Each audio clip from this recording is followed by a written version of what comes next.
Hey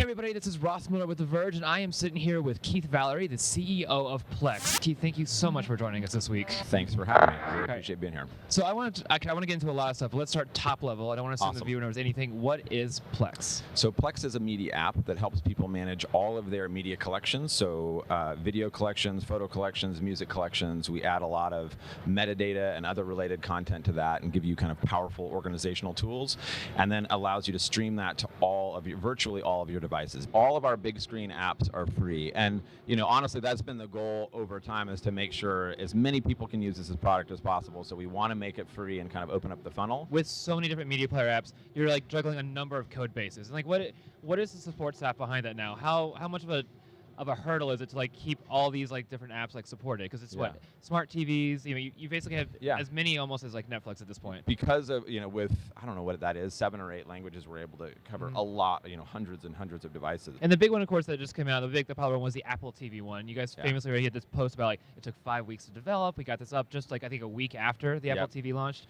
What was the reaction to that in terms of not, I don't mean just online, people really loved it online, but how much of a subscriber boost did you get from the Apple TV?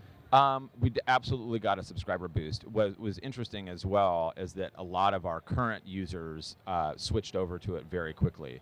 It's still, in a short period of time, it's not in the top apps that we have right now, but it's climbing very, very quickly. What is the top one?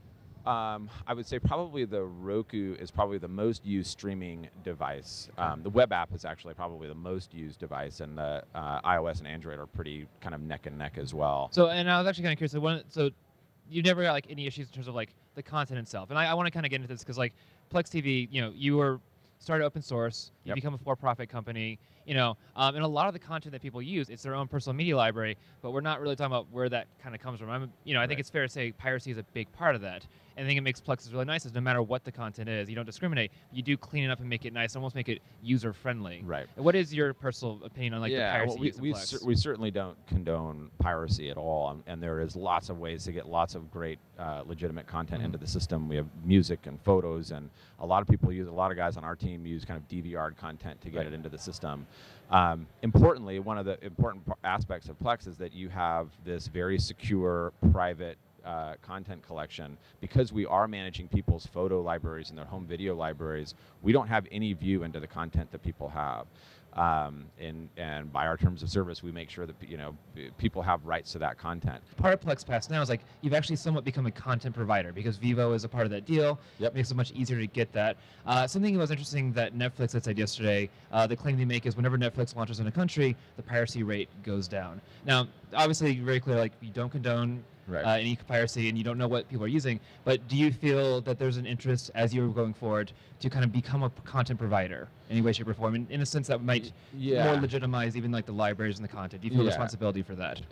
So the way I'll answer that is kind of thinking big picture. This is not something that we're about to release in the next 3 or 4 months. But I think the way we view the world is, will we be a content provider? Will we own content or license content? And I don't know if that's the direction we'll go. What we do want to make sure is that people can always come to one beautiful, consistent app on whichever device they're on. That app knows who they are, knows what their preferences are. The organization is the same, whether they're on their iPhone or their Xbox or their Roku or Apple TV.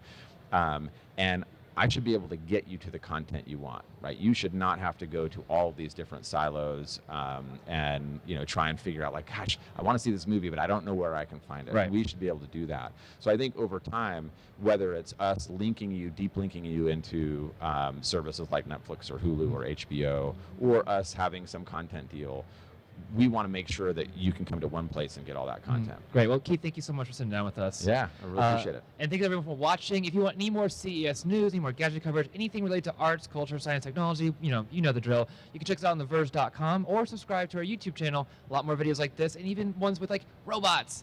We'll get robots next time, I promise. That is a subscription at youtube.com/theverge.